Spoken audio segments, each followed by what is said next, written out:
I was in the water, in the harbor here, servicing a mooring, doing a mooring inspection.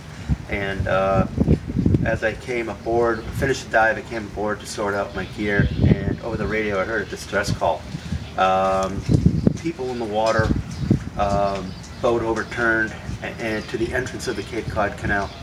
So I had my dive gear on and the rest of the gear in the boat, so I realized that I could probably offer some assistance.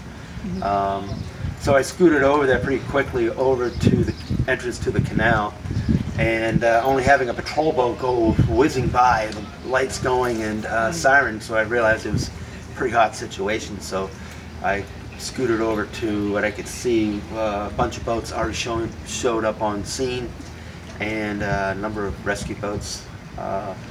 When I arrived, I was waved over by the harbor master, and is that the Marion Harbor Master? Marion Harbor Master, and asked if I had dive gear ready. I said, yeah, he's get your gear on, possible victim in the hull.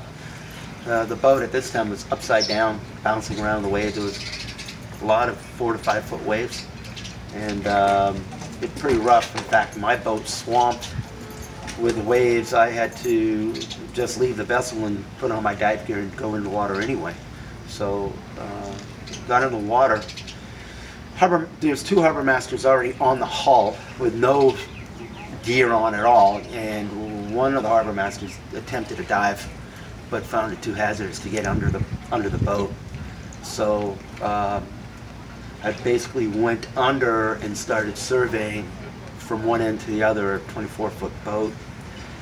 Debris, floating objects, lines, everything is a little confusing, low visibility. A lot of lettering was backward, upside down. It's kind of just had to phase that out and just focus on trying to find an individual. I was reported that there was possible 1 individual in the hull, and then I was lucky enough to have a quick search and found an individual in a life jacket trapped in the bow section of the boat, unresponsive. I just grabbed him and covered his head to keep him from hitting his head on any debris, and brought him up, passed him up.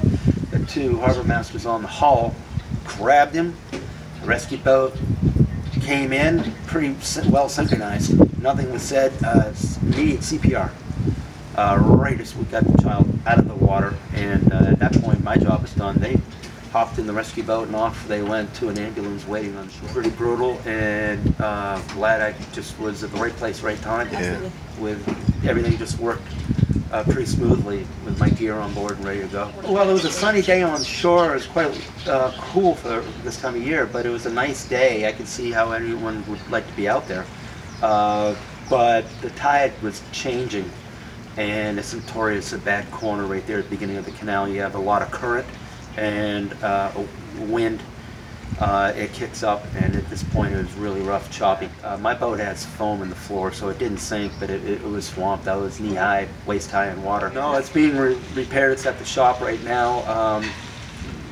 We had a very kind mechanic show up at the dock and start doing his work on the engine, trying to bring it back. I've been in this harbor about 15 years. Mooring inspections, underwater work, but I started diving when I was 15. Okay. Oh, I'm sorry, 17. I was certified back in 1979. Yeah, This is my first actual rescue.